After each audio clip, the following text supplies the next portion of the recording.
Damn. All right. Yo, I gotta start this meeting, bro. I'm gonna click you up. All right, love.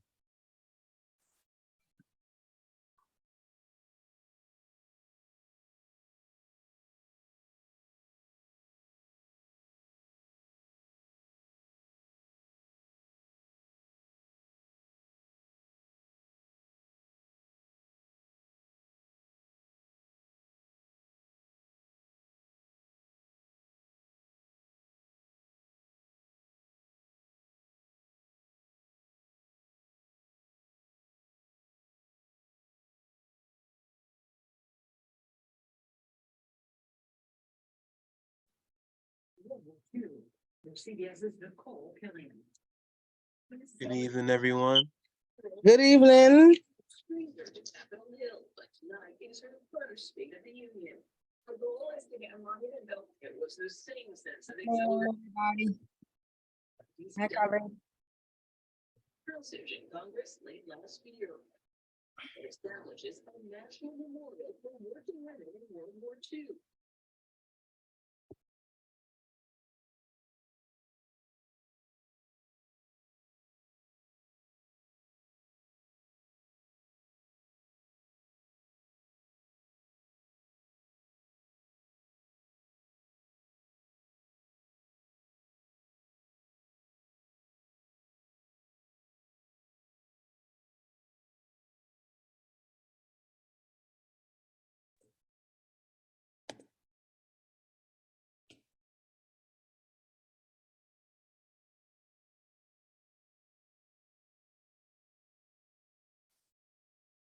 Good evening. Hi, good evening. How are you? Doing well with Superintendent Prayers team. Pleasure to meet y'all. Nice meeting you too. Welcome. Good evening. Good evening.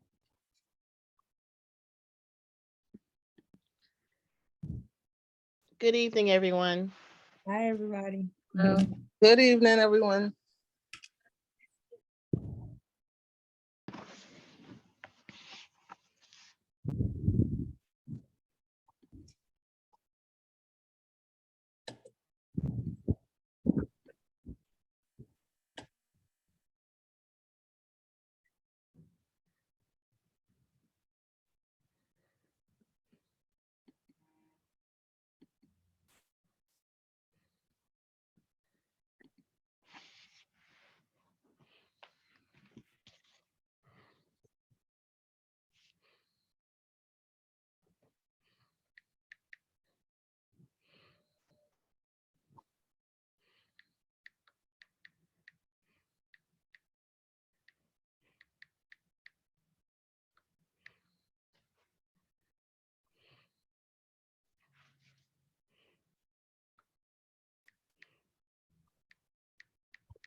So we usually just give at least a bit about 5 minutes for folks to continue to join in, and then we get started.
Hi,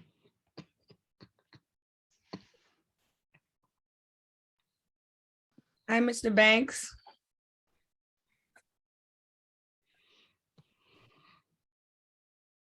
Good evening, everybody. Hi. Good evening. All right. Hello, good evening.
All right, so it's 7:05.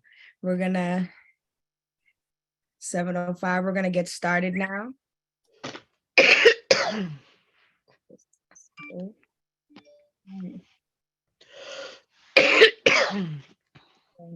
So thank you to everybody that's here joining in today for our Youth Community Board 9 Youth Services Committee meeting today. So it's wonderful to see all of you here. And we have some amazing guest speakers tonight, which I'm super happy about. The guest speakers that are coming from Ms. Superintendent Michael Prayer's office. So please feel free. I'm going to allow you as the speakers to introduce yourselves and to tell us a little bit about yourself. Or I guess I could ask the speakers if you want folks to say a little bit or introduce themselves first, or you want to go first. I love giving, people that power.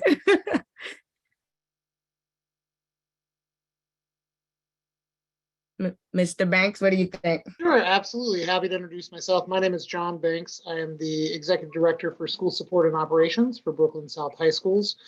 I'm also a former principal in Brooklyn South out in Sheepshead Bay at Origins High School. So very happy to be here with District 17 or CB9 and District 17 as well tonight. All right. Other folks from the team want to introduce themselves as well.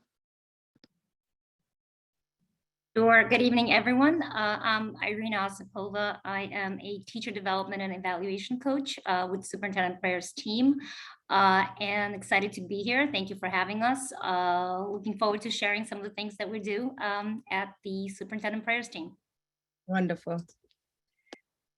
Good evening, everyone. My name is Natasha Jack. I'm the proud principal of the School for Human Rights located on the Wingate campus. I'm excited to be here a little bit about my school and our community. Nice. Okay. I know people have joined in on the phone, so I can't quite tell who they are. But I would also like the members and the community people to definitely have a quick introduction so that they know who they're speaking to. So let's start with Cynthia. Good evening, everyone. My name is Cynthia Rose. I'm a board member of Board 9. Glad to be here. Okay. Welcome you all to our Me- monthly meeting. All right, let's go. And I'm just gonna go down the road based on who I can see. We'll let Khalid also introduce himself. Good evening, all. My name is Khalid Jamaat. I'm a community associate here at Community Board 9. I'm here to lend a hand administratively. Look forward to a great meeting. Thank you. Lillian.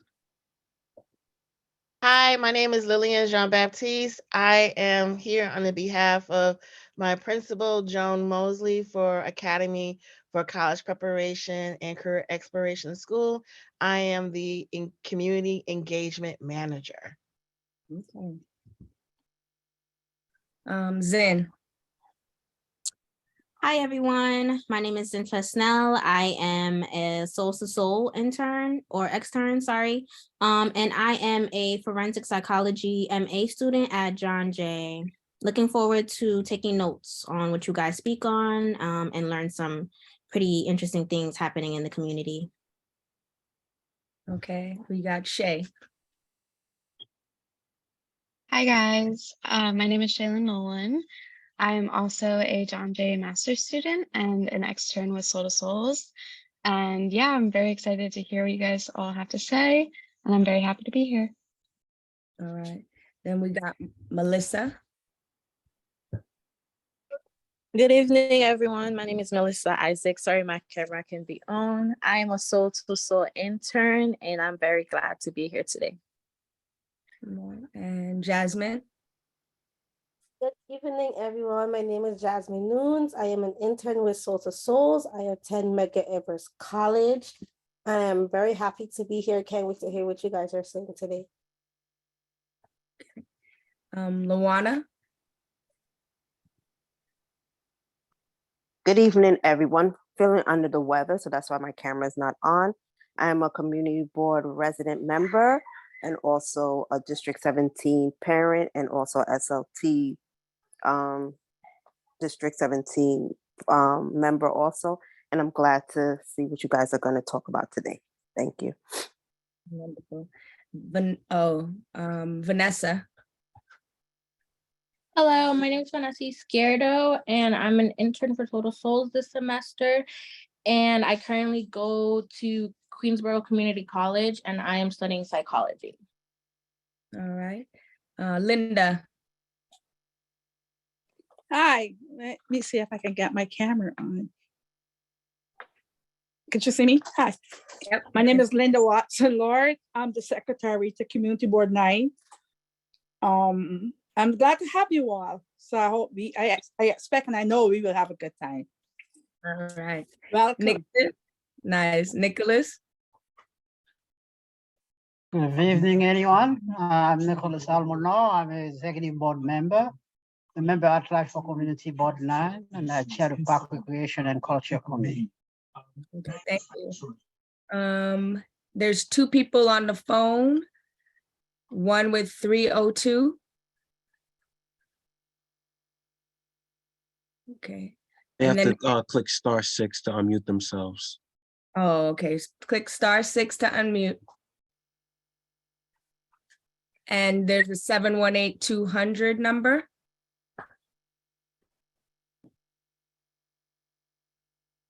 Thank you so much. I apologize because I mute myself. So I am a Soul's family member. My name is Crystal. I am here because my son has been shipped off to Jamaica for school systems. And so I'm looking for ways to improve our current area so he can come on home. So I'm excited to hear what you guys have to offer. Wonderful. And then 718-200.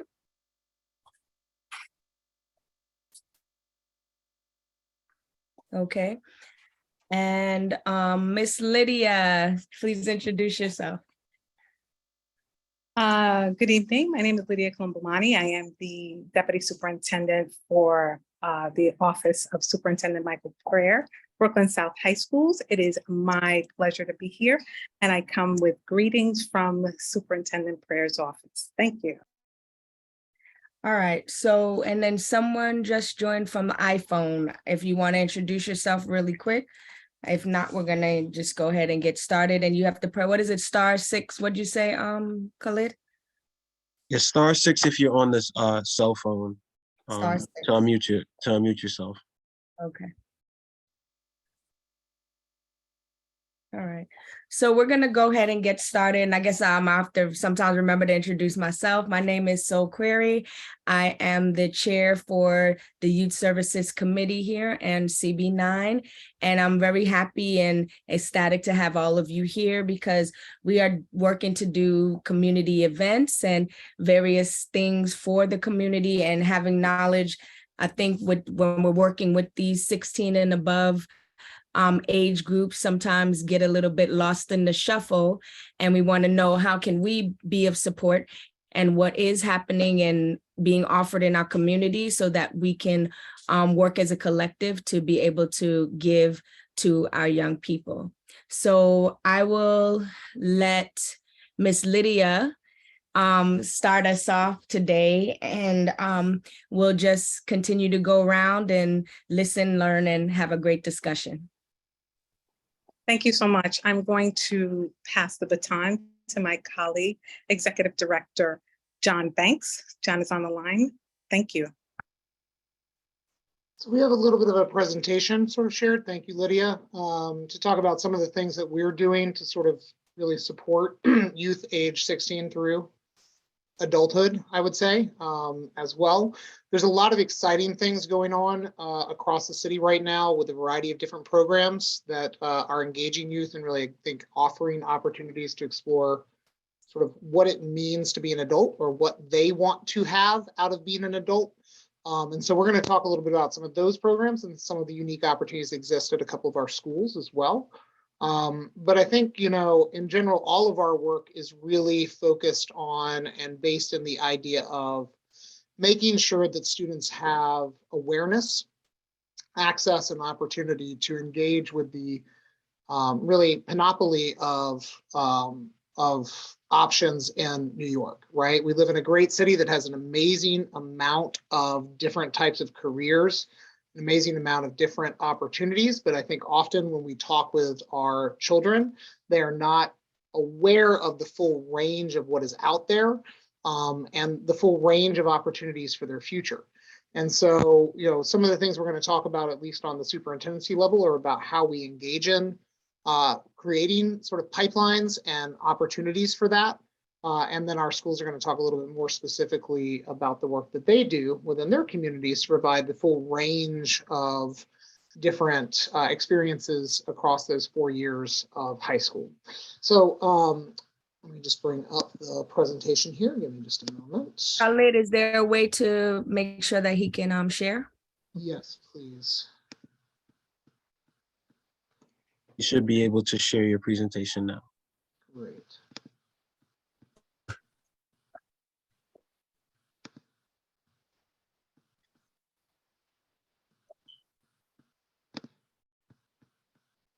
Okay.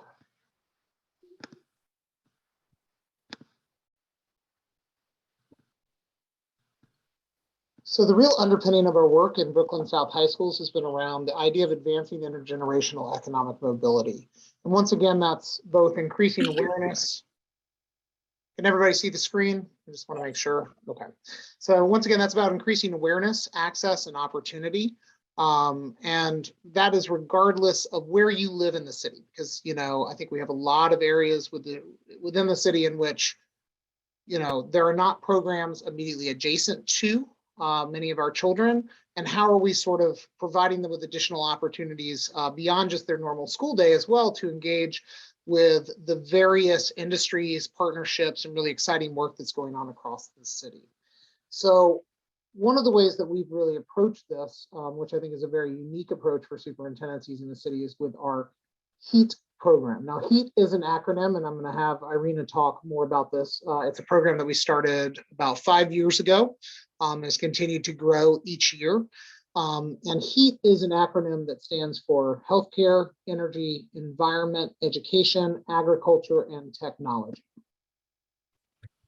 I'm just going to ask everybody on the call, you know, when we originally sort of launched this with our initial group of teenagers, right, with our young adults, we asked them this very simple question around what their interests were. And out of those 6 HEAT areas, I'm really curious on this call, what area do you think were they least interested in out of healthcare, energy, education, environment, agriculture, and technology? I would think maybe agriculture. I would think education. Yeah, I would think education.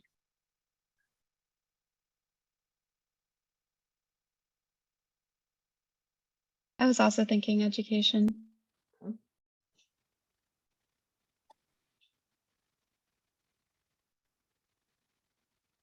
So interestingly enough, the area that they were least interested in is actually technology. And, you know, I think there's a lot of reasons behind that. And in conversations, you know, once again, with our students, it becomes readily apparent that technology is the water our children swim in, right? It's honestly the water we all swim in on a day-to-day basis.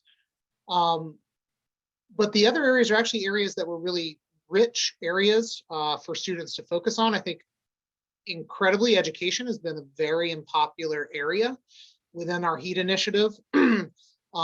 Agriculture somewhat as well. And I think there's a lot of really incredible opportunities in our city to grow our students' ideas about what agriculture means, both in an urban setting and beyond.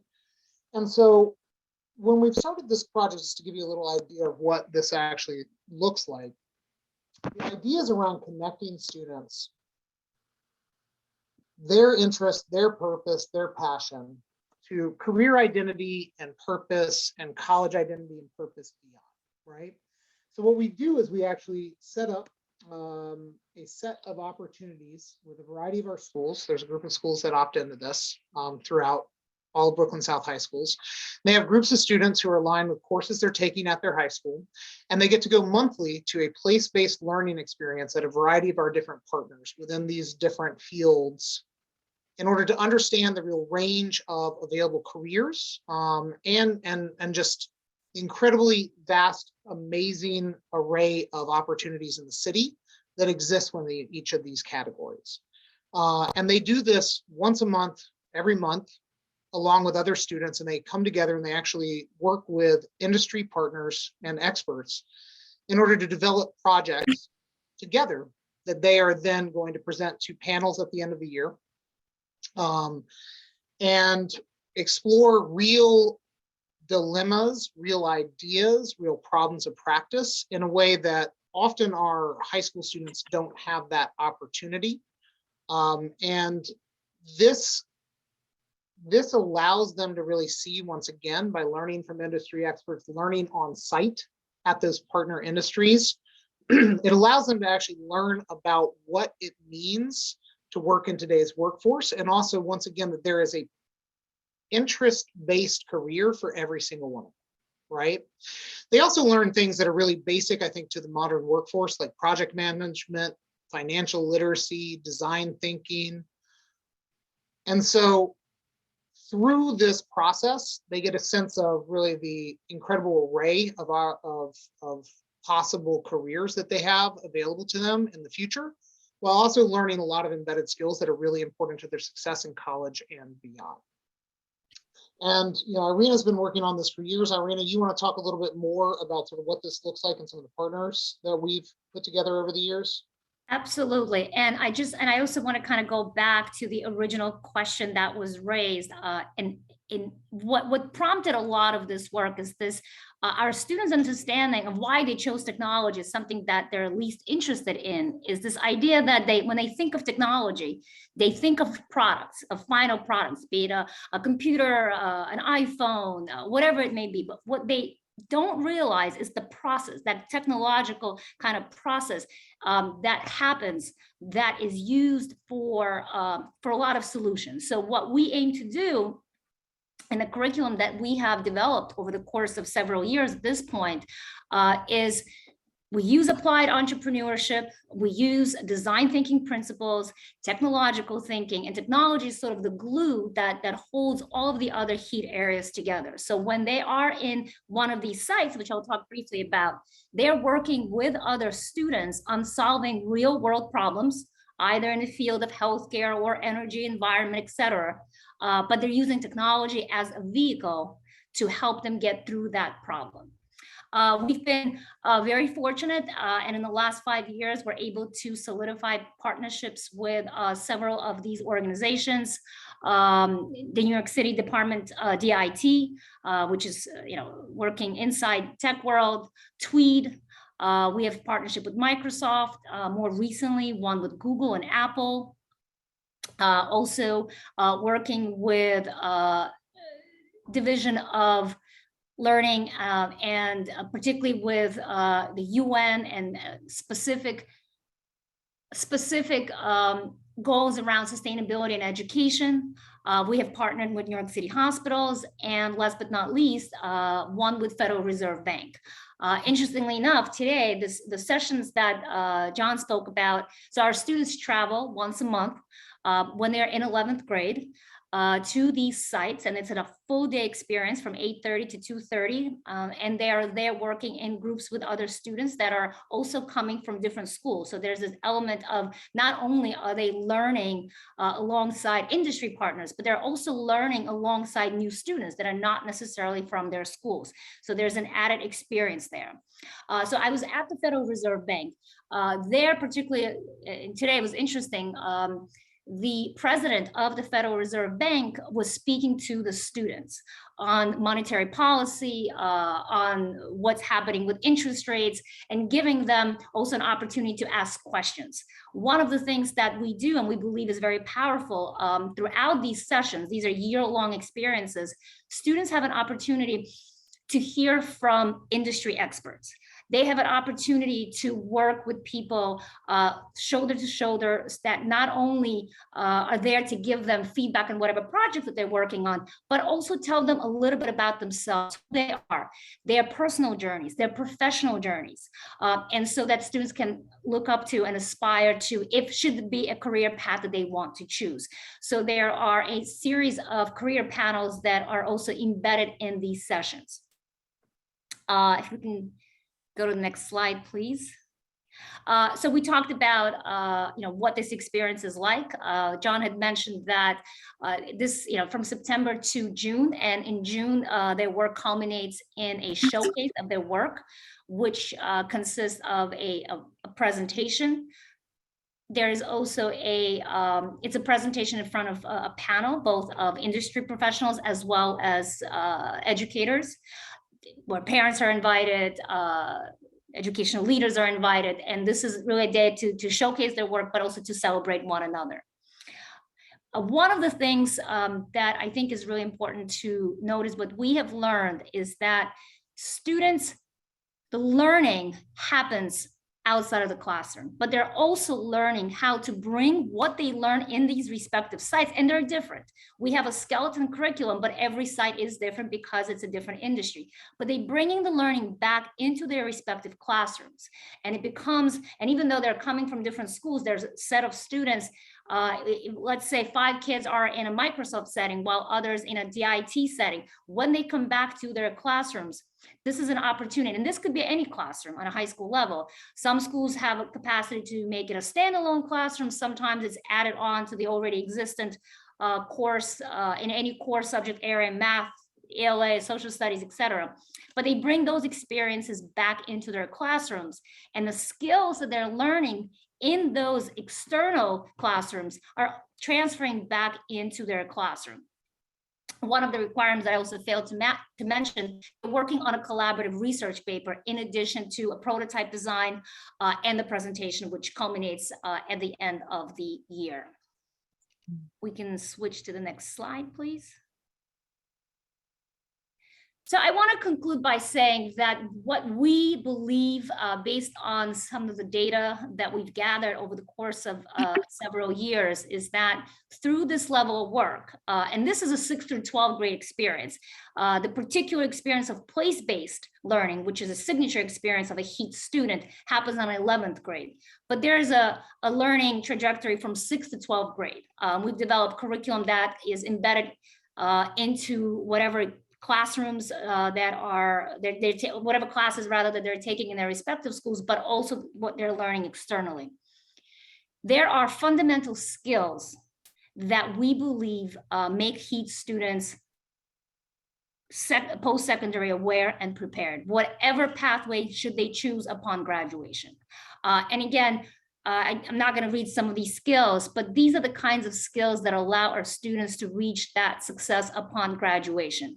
One specifically that's staring at me right now is one of thinking interdependently. And because I was at Federal Reserve today and I witnessed students working together, coming up, examining monetary policy and looking for solutions to some of the pressing issues within healthcare and how monetary policy can affect and impact decisions within a particular field. So ability to work with students to think that may or may not have the same set of values and thinking interdependently towards a common goal is a skill that is, well, it is valuable to say the least.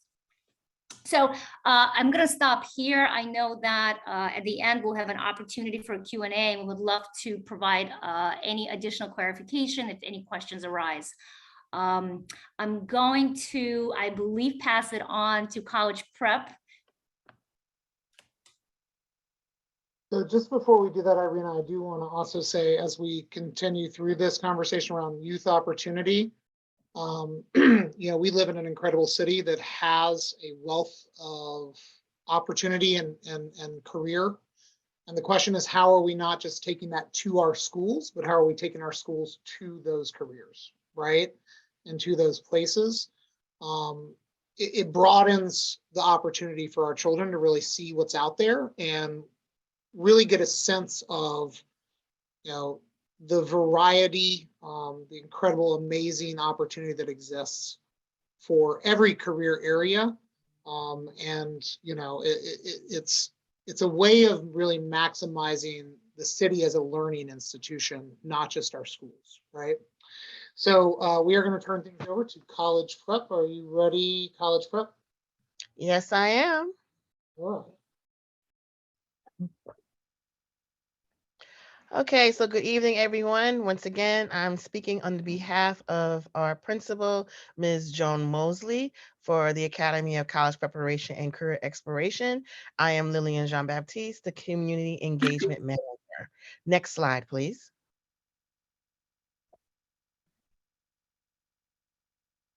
So we're going to give you a virtual tour of our school within the 10 minutes that we have to present our segment. We're going to go over our mission, vision, and values, the leadership, college preparation, career exploration, our community partners and offerings, athletics, student and family engagement, and a little bit more about our school. Next slide, please.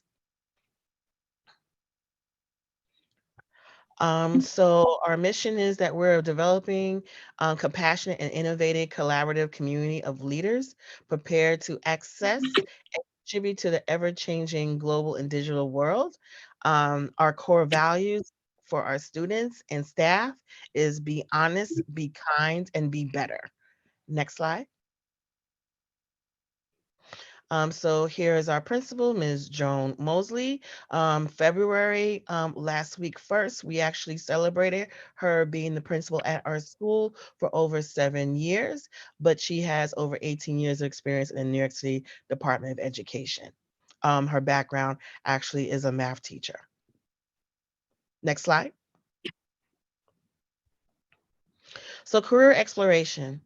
Our high school academic offerings and highlights.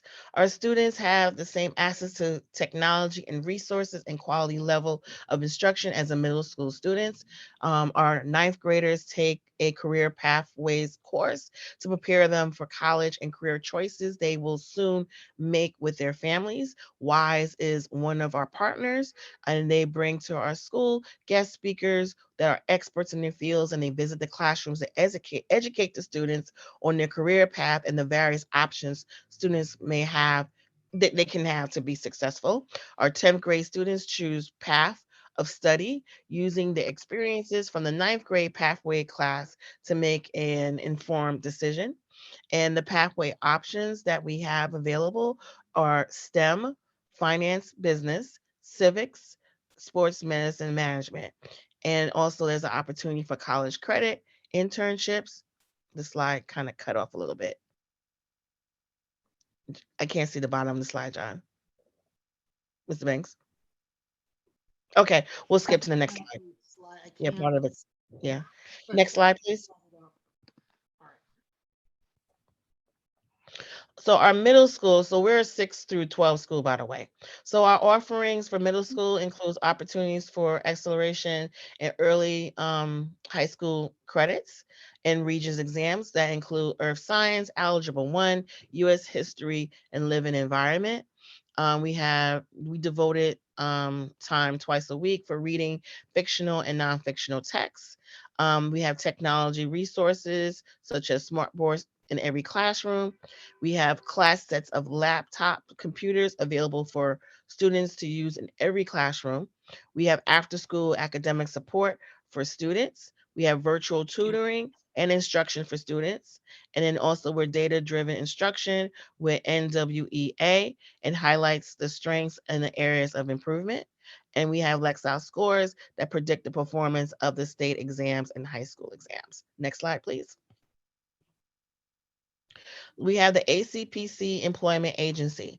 So our 11th and 12th grade students have the opportunity to work at the school. They have to go through a process of submitting their resume and cover letter for Ms. Mosley to review, the principal. And then we have a group of current students as well as teachers and staff that are involved in the interviewing and hiring process. We offer on-the-job training for various offices on the campus. Students have an opportunity to get CDOS credit opportunity. We have a partnership with Change Bank, and they come in once a month to meet with the student workers, and they offer financial literacy workshops with them. There's also summer employment available, and they get paid an hourly rate of $15 an hour. Next slide. For high school academic offerings and highlights, we have advanced placement college board course offerings that includes a variety of AP courses such as English, statistics, U.S. history, government, environmental science, and psychology. Coming in 2023, we'll have pre-calculus and computer science. We also have a partnership with CUNY College Now, so students can take courses. And we also have more options and opportunities to earn college credits and goal setting and post-secondary planning for all students. Next slide, please. We have a wonderful arts program at College Prep. And we have diverse art classes and offering, which includes traditional painting, technical theater, dancing, drama, animation, art exhibitions, plays, productions, and many more. We have partnered with the Flatbush Avenue and Church Avenue bids, and our students were able to decorate windows of 6 businesses on Flatbush Avenue. We also participated in a community showcase of our students' artwork over at the King's Theater. Next slide. And here's a picture to the left of our students actually decorating a window actually of Cookies department store, for those who you're familiar with Flatbush Avenue. So we have student organizations and community service. We have student government, games, anime club. We have a crochet club, a guitar club, drumming club, and a principal advisory committee. Next slide, please. So as I mentioned earlier, we have one-to-one computer student school. So each classroom has a laptop and Chromebook for each student. All classrooms have smart boards, and we have an iMac computer lab. Next slide, please. So we are very excited. This school year, we found a new uniform vendor, making it look cool, known as Milk. And he actually worked with our students to help design our uniforms. And guess what? Our students are wearing their uniforms because they're very excited and proud of their uniforms because they actually helped design them. So here's some examples of some of the designs the students came up with making it look cool. So student voice, designed by students, affordable quality, and we have many options. Next slide, please. So Erasmus Hall, we have over 40 PSAL sports for students to participate in. Although there's 5 schools on campus, there's one team that represents Erasmus. So all schools participate in the program on Erasmus campus. So it ranges from football, basketball, volleyball, wrestling, you name it, we pretty much have it here at Erasmus campus, PSAL. Next slide, please. We also have an Olympic-sized swimming pool. We also have a swimming team, and we have trained lifeguards coaches on campus. Next slide, please.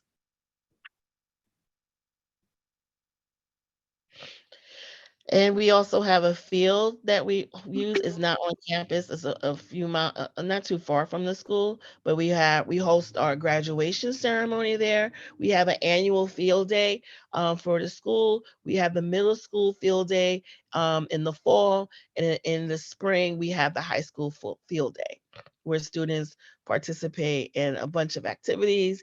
And then we also have a barbecue that the staff mans for the students and staff. Next slide. New York Edge is our after-school program for middle school students. It's available to all students daily, immediately after school on campus, and they focus on academics, sports, art, health, and wellness.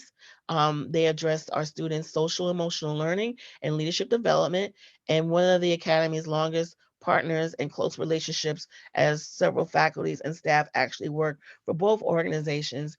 And I'm very proud to say that New York Edge is an amazing partner. Like, we work together to make sure that we're able to address the needs of the students academically when in the building. Next slide. And here are some of the activities that New York Edge does with our students. So for instance, for Halloween, it was between New York Edge and College Prep. We had for Halloween, dress as your favorite book character day.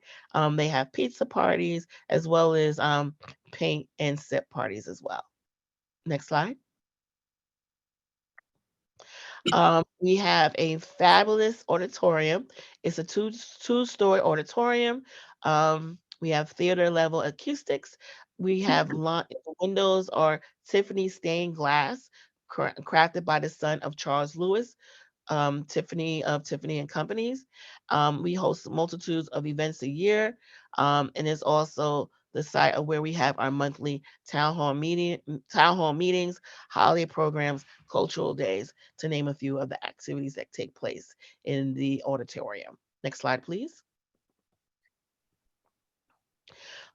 We had received a grant from 21st Century Leadership Program, which makes us a community school. And a community school is an organization that coordinates and facilitates services to our school. So some of the things that we done so far is we receive vision screening for each and every one of our students in middle school and high school. And if the students needed glasses, they received a free pair of glasses. And we were working with the Helen Keller Foundation. And at that time, we were actually, our student, you see, with Councilmember Rita Joseph, he was actually the 1 millionth student that was screened by that program to receive free classes.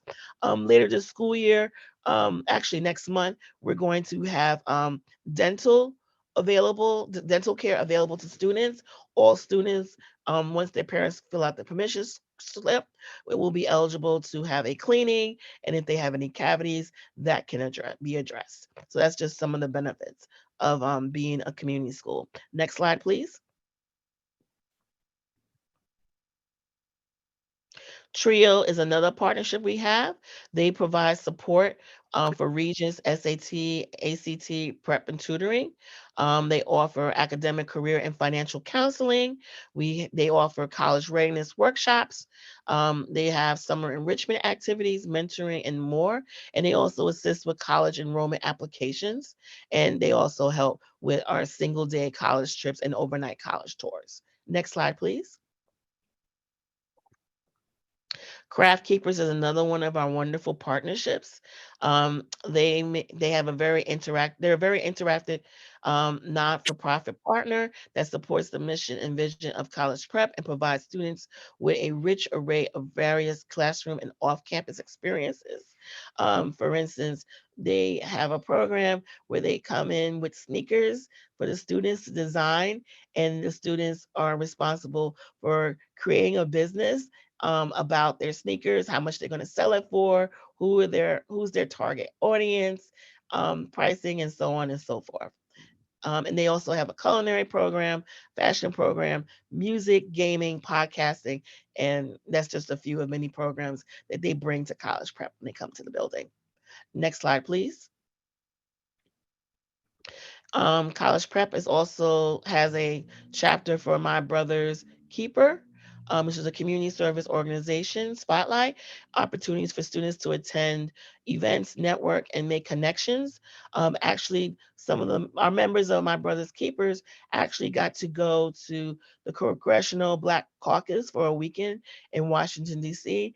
to meet with elected officials, as well as other students and also decision makers. And they had a really fabulous time. They actually, during our town hall, shared their experiences with their classmates for their trip to the Black Caucus. They have service projects in conjunction with College Prep, and they also lead classroom discussions on various social topics important to today's youth. They also promote PSAs, such as movements on nonviolence, caring for the elderly, and cultural building. Next slide, please. And we have a fabulous campus library that we share. Again, we are one of 5 schools on campus. It is a media center and a student resource facility. We have classroom integration lessons with digital citizenship, detecting fake news, evaluating sources, and effective research techniques. One of the programs that our librarian had put together was a book tasting where she shared some of hers and the staff and the students' favorite books. Next slide. And we have an NYU Lancome Health Clinic. It is a free service clinic on campus staffed by nearby hospital organization, NYU Lancome. They provide medical and mental services to students with parental consent, and it's convenient healthcare accessibility to students and their families. And again, it is free. Students can get their checkups, they can get vaccinations, and again, it's free to all students on campus. Next slide, please. And that concludes our presentation for college preparation and career exploration on the fabulous Erasmus campus. Thank you so much for your time.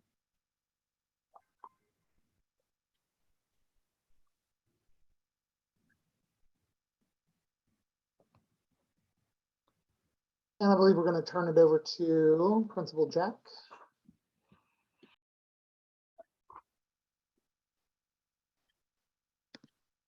Good evening, everyone. Again, I'm not sure who's controlling the slides, but if we can go to our first slide. Again, thank you for joining and thank you for allowing us to come and share some key information about our school. Tonight, I'm really just going to focus on how we are leveraging and supporting our students with their career readiness and post-secondary planning. And so at the School for Human Rights, as I stated, we're located on the Wingate campus. We are a 9 through 12 high school. We're really focusing and we fundamentally believe that every student should have the opportunity to extend their learning to the workforce. And so as a school, we work really hard to ensure that all of our students have the fundamental skills to compete and build positive lives beyond high school. And so I'll go to the first slide. And so our mission and our vision is truly centered around the idea that our students, we want them to be productive change agents that are going to leave the School for Human Rights and bring change in their neighborhood, in the greatest city, the state, in the world that they live in, and that we're going to equip them with the necessary skills so that they can build a more equitable world. And through our multi-tiered, rigorous access to curriculum and through our career embedded programs, we are working to realize our mission and our vision. And next slide. So we are working, as was stated earlier, as one of the schools underneath Superintendent Prayer. We have the call to really truly support this idea of advancing intergenerational economic mobility and participation for all students. And so we have 3 core goals that we have really centered our programs on. The idea to increase job and career pathway opportunities and to connect our students to work-based learning, and that's for all students, irregardless of your disability, irregardless of where your parents or what neighborhood you come from. We believe that all students fundamentally should have access to change their economic status for them and for their families. Our second goal is to really provide our students with entrepreneurship opportunities that we believe will advance their ability to accumulate wealth.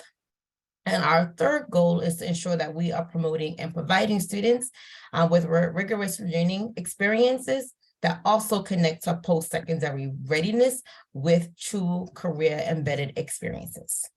So I will just briefly share how we do that on a daily basis. I'll talk a little bit about some of the partners that we work with that help us realize these 3 goals. And so we provide financial literacy for all of our students. We feel like it is a truly important component that students should understand fundamental ideas as it relates to building wealth. And so all students in grades 9 through 12 are provided with financial literacy. And our upper grades, students are provided with additional experiences in which we have multiple pathways. We have a STEM pathway, we have an entrepreneurship and business pathway. And so students decide which pathway they want to go on for the 11th and 12th grade year. And so through our entrepreneurship and business design pathways, our students are provided a multitude of opportunities. We also are career-ready high school. And so what that means is that we have year-long experiences where students are able to work. In some cases, we have students that work half of the day at our school or other sites across the city, and then they come to school for half a day, or through the summers, our students are afforded with work-based learning experiences in grades 9 through 12. And also we are a SYEP placement site. Next slide. And so I want to first start talking about our entrepreneurship program. We had the privilege a few weeks ago to have Chancellor Binks come and visit our school. He was really truly intrigued at the work that our students were doing in our entrepreneurship. And I have highlighted 2 of our students, Jimmy and Tyler, who are seniors. They were in our entrepreneurship program for the last 2 years. Our entrepreneurship program connects with an organization that's called Ownership is the Future.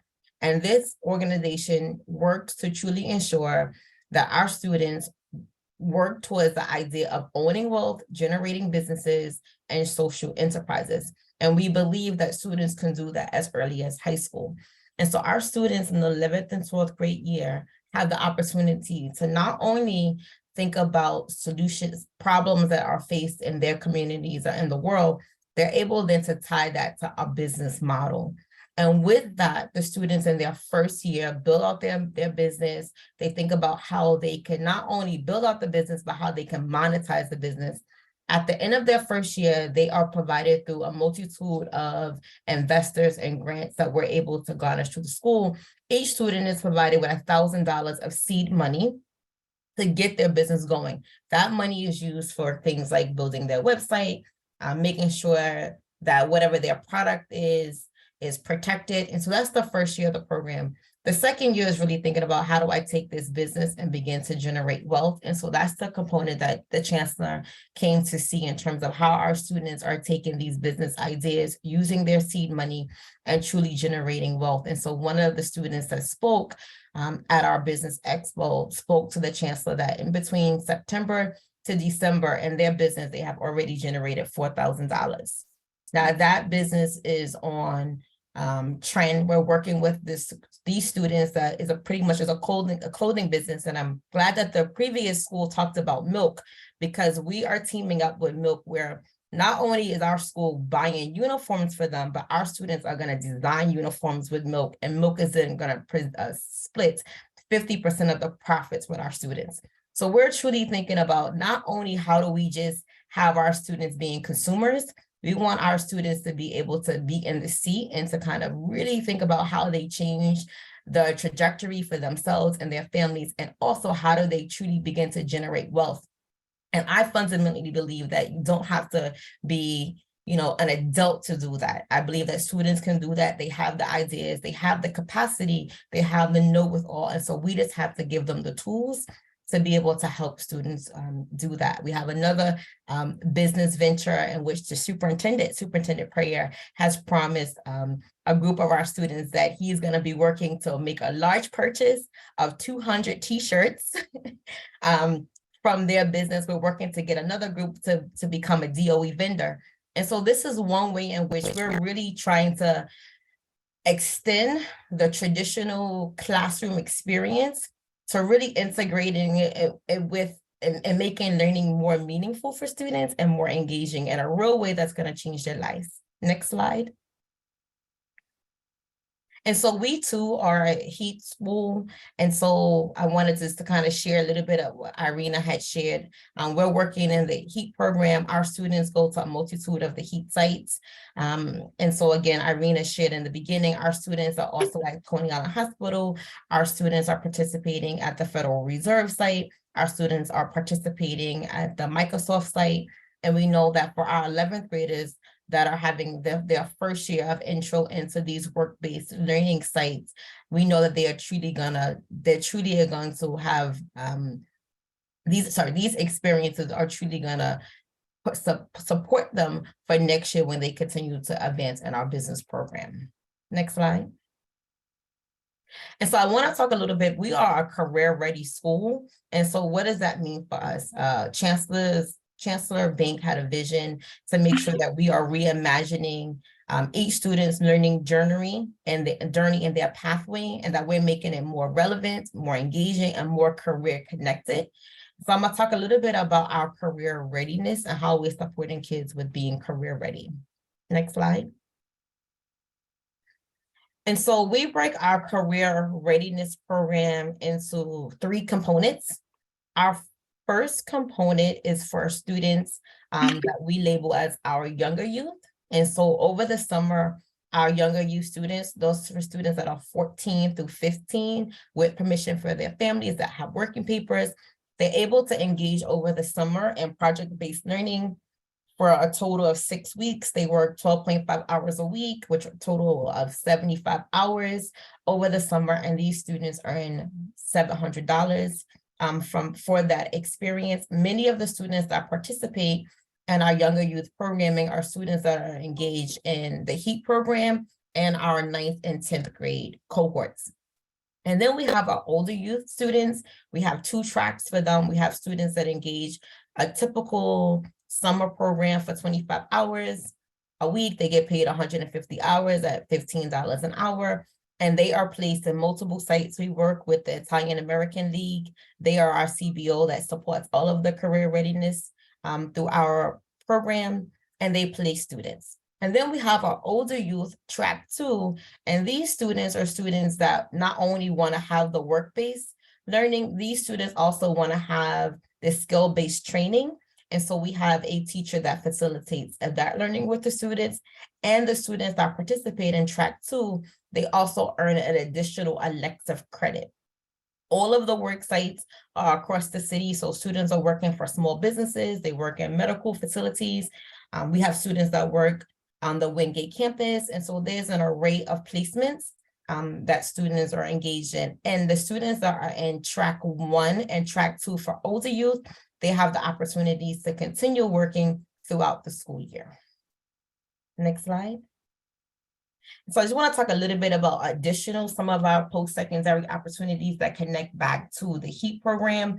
We also run hydroponics at the school, and we're really working this year to think about how do we turn our hydroponics program into more of a monetized business for the students that are engaged in the hydroponics, the same way as we run the virtual enterprise, which is a virtual business that students compete across the city. And this year, for the first time, we are exploring solar sustainability, and we're working with Brian Cunningham's office and some other local government officials to really think about how do we get more Black and Brown students engaged in solar technology and solar sustainability, to have more students involved in green careers. And so that's another way in which, again, we're trying to think about how do we engage students in more creative ways, but also how are we ensuring that when students leave our school, that they are prepared for the post-secondary world, whether that is work-based or rather that is continuing into a 4-year or a extended learning program. And I think that may be the last slide. Yes, that's the last slide. And of course, we have sports, and we have sports on our campus as well. Thank you for your time.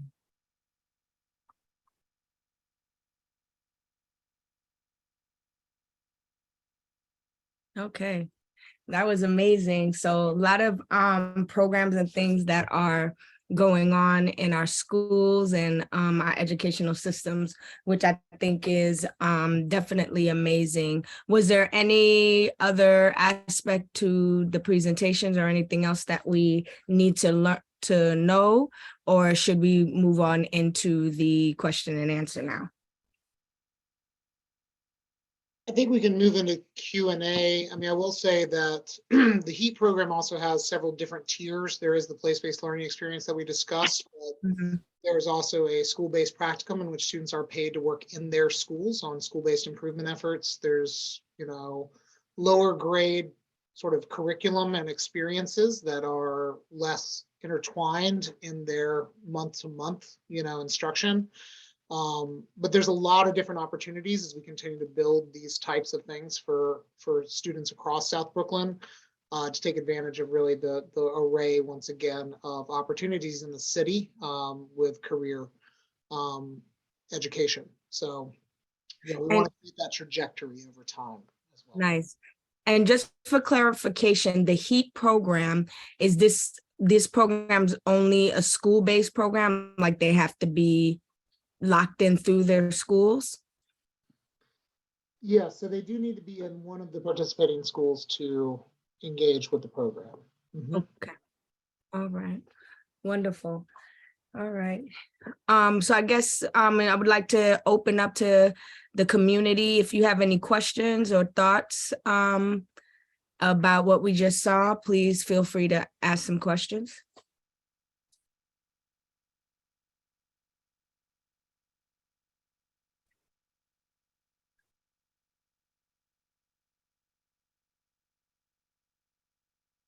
I actually had a quick question about the first portion. So before the schools were presented, when you were talking about industry partners and you gave some examples like Microsoft, Apple, I just wanted to know, is it only technology industry partners, or are there other fields represented? And if so, like what fields? Is human services included? Is social work and psychology included?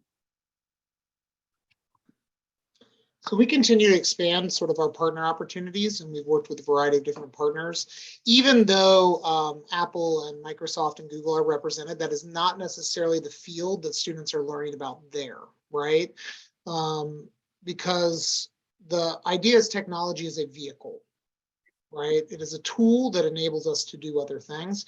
So in many cases, students may be in a technology-based place, but learning about how that technology influences agricultural production or healthcare or any of the other areas that we've been discussing. So we continue to grow those partners over time, and we have some future partners that are exciting opportunities for a variety of different things. But I would say just because the company is a technology-based company, think about all of the things that that company has, resources that touch upon, and that may be the area that they're actually focused on. It may not actually be a technology component. Irina, did you want to say more about that? No, I think, no, you certainly stated that, yeah, and the technology is not the focus, to your point, it's the vehicle. And we have partnered with Coney Island Hospital, where it's a different, obviously, level of work they're doing there, but there are still these commonalities that, irrelevant of which side they're at, they're still going through a similar process. And to John's point is that, and to your point is that, the idea is to expand our partnerships in a variety of different fields. So yeah, that is, I hope that answers the question. Yes, it did. Thank you. All right. So we have a hand up, Nicholas. Good evening, everyone. I have a couple of questions. The first question, I see this HEAT program is on the Superintendent Pryor's jurisdiction or scope of work. And I want to know how many other campuses that also have the HEAT program beside the Erasmus campus. Number two, in all this presentation, I don't see anything about CTE. The future is to deal with climate change. The bulk of the work that's coming in is going to require a lot of electricians, a lot of people working into the climate mitigation industry. Are there any other programs that are geared to prepare that workforce? These are really going to be well-paying jobs. Most of them may not be college-oriented, but like, for example, the number of electricians going to need to help put in the wind turbine that's taking place within New York State, the tri-state area. Are there any partnerships that are being sought with such companies to get some of the kids who do not make it to college to get into those trade industry? Because I know city school, I'm a retired teacher for the last 35 years, and what I have noticed for the last, since before I left, is the diminution of CTE program. Most high school used to have shops. Most of them don't exist anymore because at one time somebody decided everybody needs to go to college. I'm not against anybody going to college. I've been to college myself. So can you address a little bit of that? I appreciate it. So I think you bring up a number of important points. And one, I would say, I believe we're up to, is it 8 or 9 schools within our superintendents? About 30% of our schools across the superintendency are engaged in the HEAT program. And that's varies between some of our smaller schools and some of our larger schools. So it really is about school engagement. I think, one of the important pieces to this is actually making sure that students understand that the world of work that's in front of them takes a lot of different forms, right? And the reality is we have often said kids need this X, Y, or Z experience rather than they need to find the thing that they are most interested in, that they are most connected to, and the career that's available to them. And learn sort of what those career opportunities are. We have a lot of kids, and I'll use healthcare as an example, who will say, if you ask them, what do you want to be? I want to be a nurse. I want to be a doctor. I want to be, but within each of those things, there are multiple different types of nurses. There are multiple different types of doctors. There are multiple different ways to be business leaders within the education, or sorry, the healthcare sector, right? As a master's in public health. I think similar to what you're talking about within, especially the agriculture field, there's an enormous array of different opportunities. And some of our campuses, Wingate is a wonderful one that has a large farm on it. We have campuses that actually have some solar arrays. The Sheepshead Bay building out in Sheepshead Bay actually has the largest solar array on any building in public building in the city. And there's a curriculum that corresponds to that. So I think to your point, there are a lot of these programs we continue to build out, and within Superintendent Prayer's jurisdiction and superintendency is the Brooklyn STEAM Center, which is in the Brooklyn Navy Yard, and really prepares kids for the types of careers you're talking about, as far as certification and opportunity, where they don't necessarily need to move on to a four-year college if that's not what they want, right? They can move into a career certification, directly into career, based upon their area of interest. As well. And we want to continue to expand those opportunities. This by no means, and I think this has to be clear to everybody, this by no means is enough. There needs to be more of this. We need to continue to really mine our communities, connect with our communities, and work with our communities and the city as a whole to provide more opportunity like these things so that more students have it available. You know, there are wonderful programs in many of our schools that connect students to careers, but they're limited to the kids that are there. And they may only be limited to a small number. And so the question becomes, how do we continue to expand this and take advantage of everything we have available to us to ensure that children are not limited just by the school that they're connected to? You know, and our schools can be amazing, wonderful things, but we have to broaden that beyond the school doors to the larger city. And so that's really what we're talking about. And so I 100% agree with you. And I will also say we need more of this type of work because we need our kids to understand the incredible opportunity that is out there and what they need to do to get there, right? And that may not be 4 years, it may be 2 years, it may be a certification course. There's a lot of different possibility that we want to make sure our children are aware of. Yeah. Mr. Banks, can I just add on to your response? Again, Lillian Jean-Baptiste, the Community Engagement Manager for Academy for College Preparation and Career Exploration on Erasmus campus. We're actually working on having a trade school fair for our high school students to participate in, where we will actually have some of the various industries that you had mentioned, exposing students to them. They will be at the school for, let's say, 2 days. So the students will actually be able to go downstairs in the multipurpose room and meet with representatives and have conversations with them about, options and, ways to explore various careers if they're not interested in going to college. Because I actually collect the senior dues for our seniors. And one of the things I do speak to them about is like, oh, what are your plans for college? Or what are your plans for after you leave the school? And some of them do want to go to college and some of them do not. So that's one of the things that we're doing to address the needs for students who do not want to go to college, who are interested in might be becoming a plumber or, construction or HVAC and so on and so forth. Thank you. So we have 2 hands up, but I did want to, after Jasmine, then Earl speaks, did want to try to get into, without focus being for 16 to 24 or 21-year-olds, expanding the conversation into like what is in the community for those who are out of school. Maybe they've graduated, maybe some of them have dropped out, what kind of things and career or trade or things may be offered through the superintendent's office that we could be more aware of, because that's definitely a population that at times kind of fall through the cracks and is not sure about where to go or what to do. So I won't jump ahead of those who had their hands up first, but I would say Jasmine, then Earl. Good evening. I had a few questions, but I'm going to make it really short. It's mainly for all of the schools, but mainly directed to PSAL. I just wanted to know, for the students who are working half the day and going to school half the day in the same day, I wanted to know if you've noticed their attitude change. I will say for college prep, we have terms and conditions for student workers to participate in the program. Of course, they have to maintain their grades because school does come first.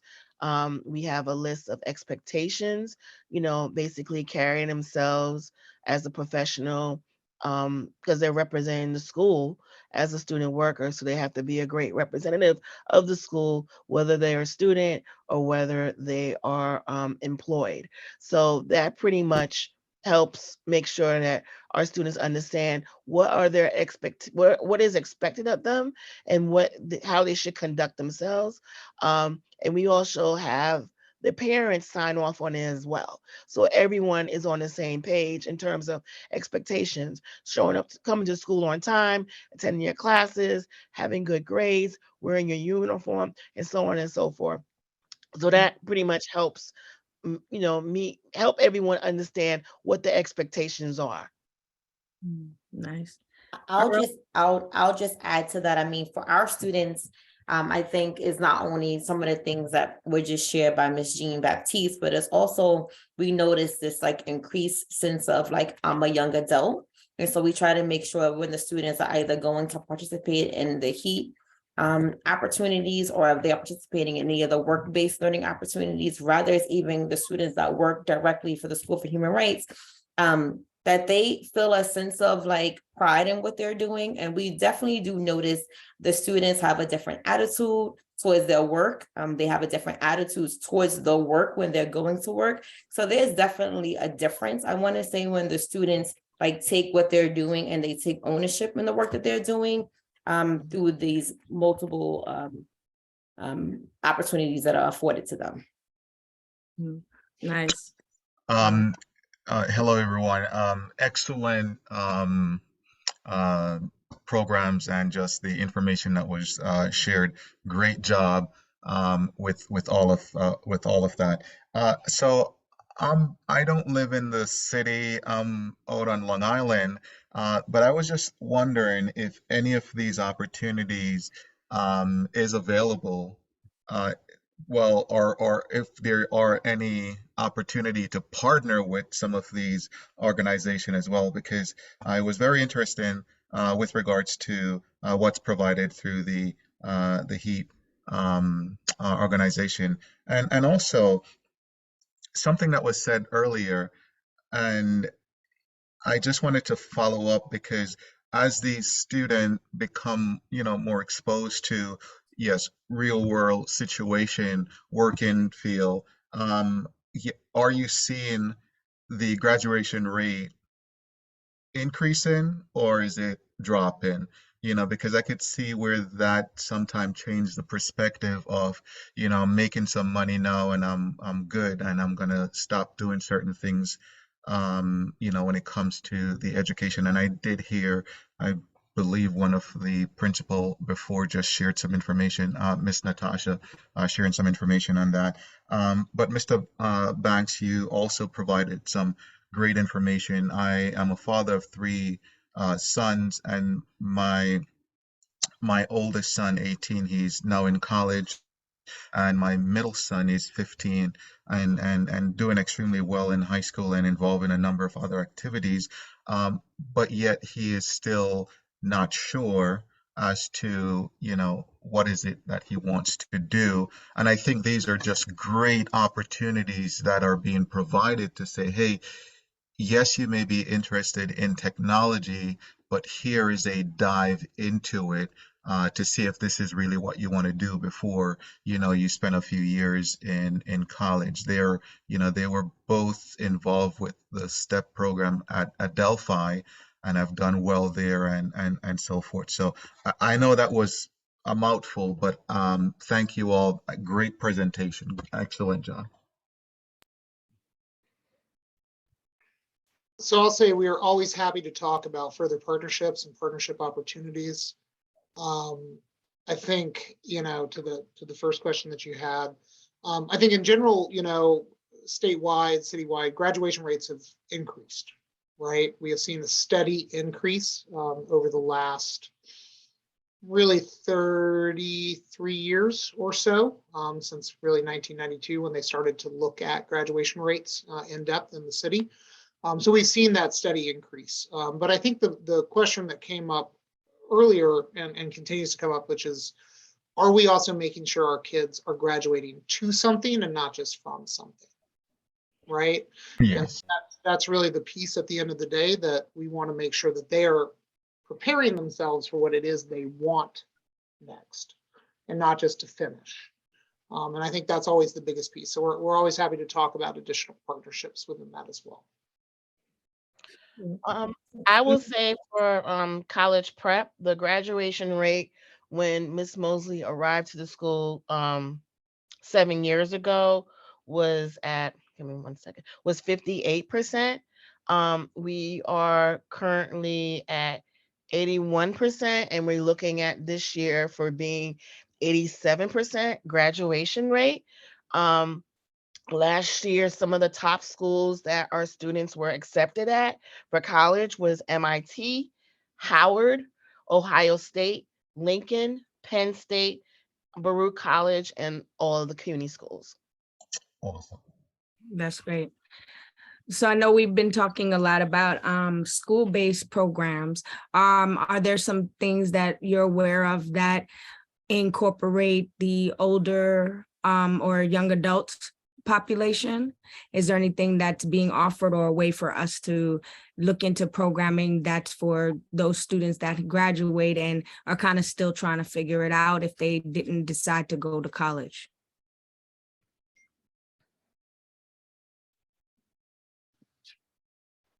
So I'll say I think there are a variety of different opportunities citywide, and we need to continue to expand them. Everything from co-op tech programs, right? And and I'm not sure how many folks are familiar with D79 adult education programs on this call, but they often go sort of unrecognized, I think, in the city, and they really are an incredible resource because they are free programs that connect a variety of people to CTE training.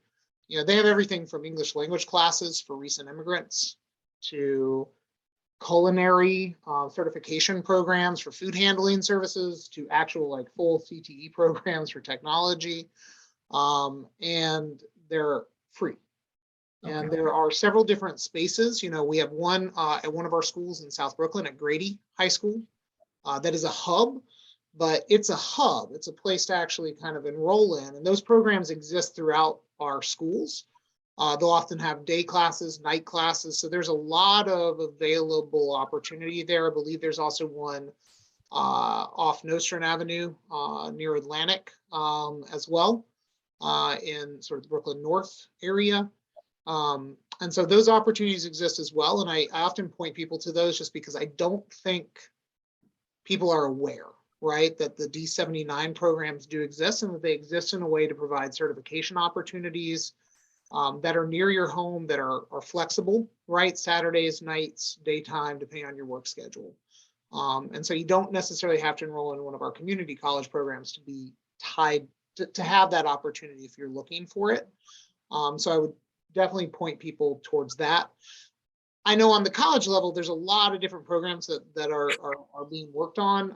For instance, at Medgar Evers, there's also a program they're working on developing to pipeline folks into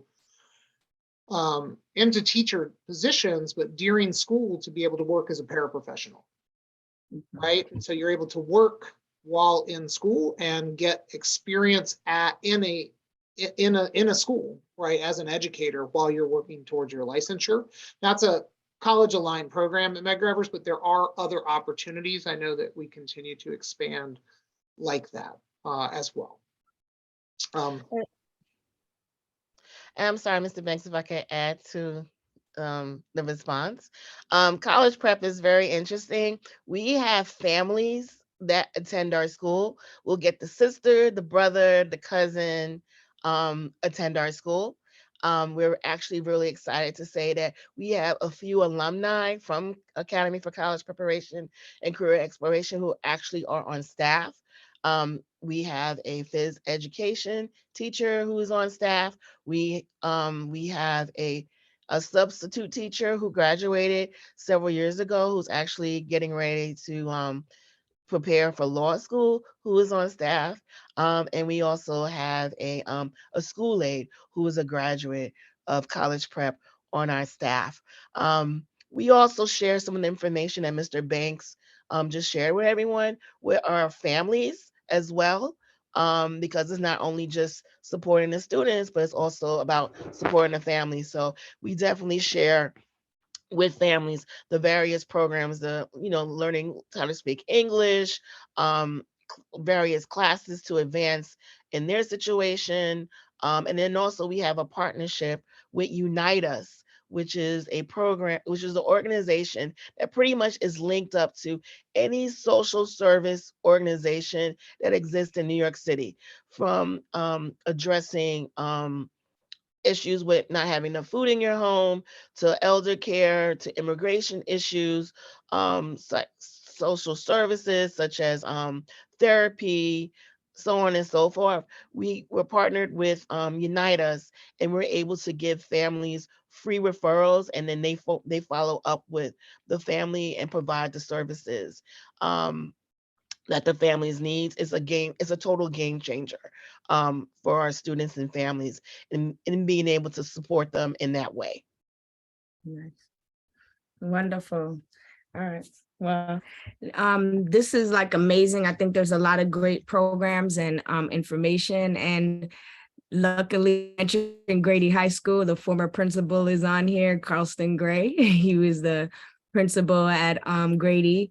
I used to work with him and have a program there too. So these are great programs and things to know. I was glad to hear and understand more about this D79 and some of the free adult education programs, because we definitely want to be able to tell those older, young adults about these programming, because as a community board, we have some like job and internship fairs coming up, a family fun day, and a couple of things that we'd love to be able to connect and have vendors and people who can give the larger population those types of information, as well as invite you all to, come and, like, if you wanted to vend that day and let the kids know about your programming and parents know, that would be an amazing thing. So I'll definitely be in touch.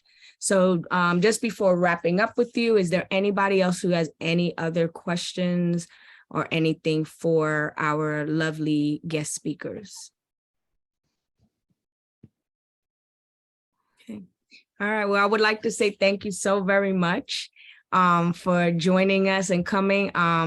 Miss Baptiste, we might come and surprise you because we're in Erasmus quite weekly, and I would love to also come and see your school, Miss Jack. Anytime, right here on Wingate. Yes, We would love to have you. Yes, I'll definitely come. Don't say that to me, because I will follow through. So I'll be there waiting to welcome you. All right. So definitely I'm interested in following up in that way. I thank you so very much for joining us today and giving us the wealth of knowledge and information that we need.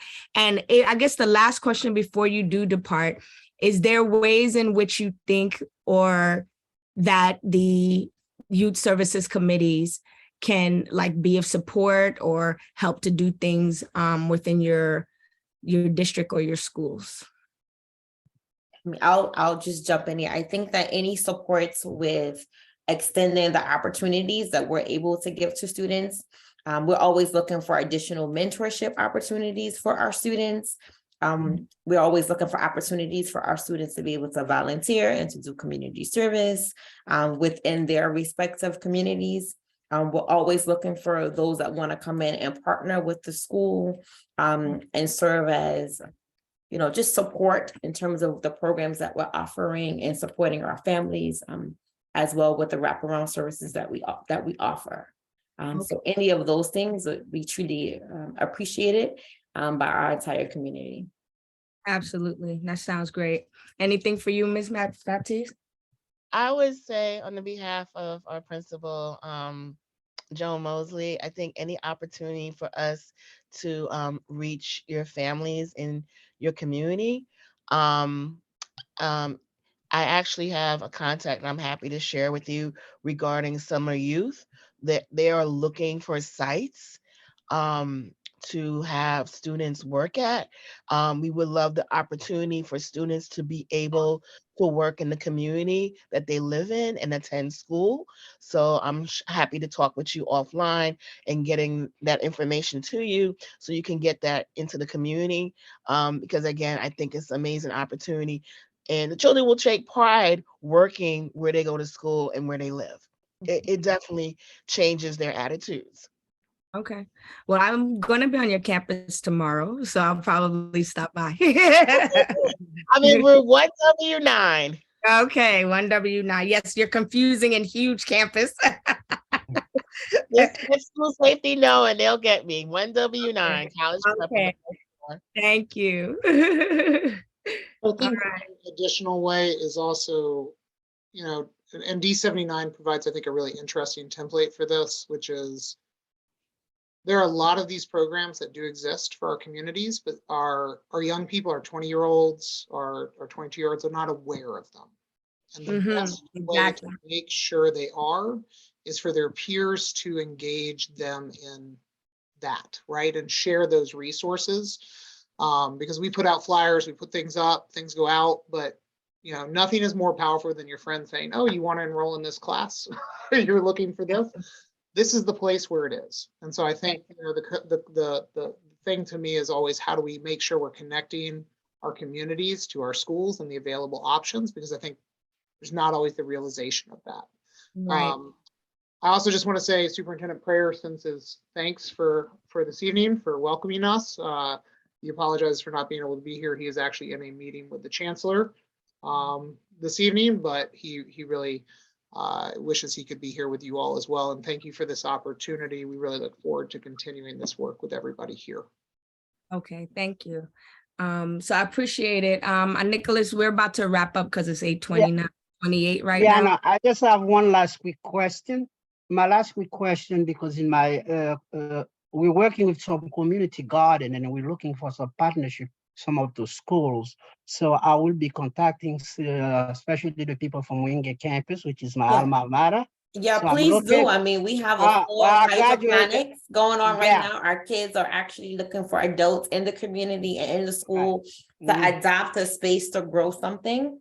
We're going to be starting a community farmers market. And so we actually are putting in right now with the Brooklyn Borough President. We want to get a rooftop garden space going and do some solar panels. And so we're bidding for some funds to expand that work with our students. So please come on by. We would love to have you. I'm going to reach out to you.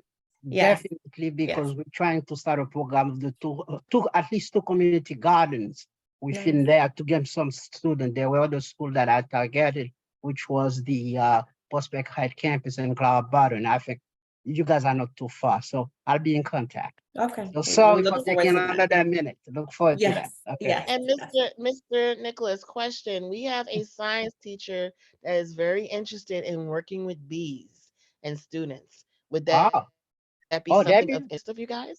Yes, as a matter of fact, I mean, I have a couple of people that are really interested in doing beehives. So let me reach out to you also to see what that can work out. Absolutely. Mr. McPherson, very excited. Oh, so I'll be more than happy to do that because they're big pollinators and stuff like that. And we're also working with the botanical garden also in a program that involves the high school, the botanical garden, and the community garden together. Thanks. Well, we look forward to hearing from you and connecting you to Mr. McPherson, our science teacher. Okay, all right. Thank you very much. Talk to you soon. I may have to invite you to present also in my committee. When All right. Thank you, everybody. Good night, everyone. Good night. Thank you, everyone. Thank you for having us. Good night. Good night, all. Night, Good y'all. night. Good night.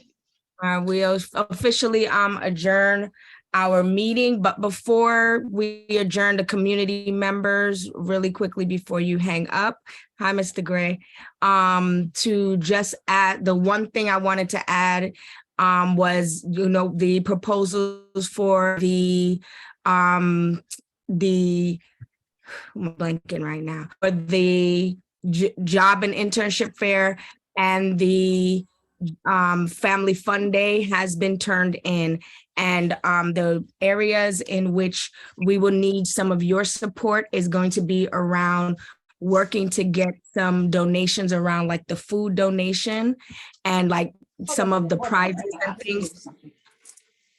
The food donations and the prizes that we want to give for people who attend. So I will be sending an email and reaching out to you, community members, to support with working together to get donations for the event.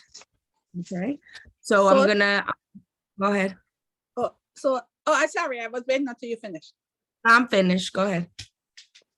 Did you share the proposal with the committee already? Well, we all talked about what it was that we wanted, so I just basically took what we talked about. But did you share so you didn't share the final one that we're supposed to vote for when we get to the executive? Because I didn't see it. Well, I sent it. I did turn it in. I did turn it in, yes. But you didn't share it with the committee. Okay. Did you send it to me then? So I get Okay, it before the sure, I'll meeting. do that. Yes, Yeah, I okay, just thanks. put in writing what we've been talking and say that we wanted to do. Then remember in the last meeting, we talked about me having to submit it. So I just went on what we discussed. And Like, so, I yeah, I saw the was. minutes, there were No problem. two proposals you submitted to the board, but yes, I mean to the district office. But I was like, oh, I wonder if I missed them. So that's why I just wanted to know if you could share them with me before Sure. I get to the, because I think normally in committees, the committee really should vote for the final thing before we take them to the board, but don't worry about it. I'll take care of that. Okay, honey. So, okay, so we're supposed to vote for the final project? Is that what you? Vote on the, because remember we had the vote the last time we met. We voted on if we wanted to do it and what the program was supposed to look like. We did that in the last Yeah, meeting. but when you write, but if you write the proposal to submit to the board, or Mhm. I was thinking maybe you would have submit to us the very final one before, so we all see it. Okay. So you send it to me. So when I get to the board meeting, I'll see it already. Okay? No Yeah, thanks, problem. thanks. I Yes, don't thanks, mind, honey. you know, send it Yeah. out to you guys Tomorrow's because fine, because we don't meet until next week. Tomorrow's fine. Don't kill yourself. Okay, no problem. All right. Any other questions? I just wanted to make sure I, you know, tell everybody that and let you know that, you know, the next step will have folks work to try to get donations so that we can provide some things while we're doing our event. Okay. What is the date, so? Or these are just the ones you had up before. Hey, Evadne. Hi, everyone. What is the date of the events? Thank you for the invitation. Great meeting. Of course.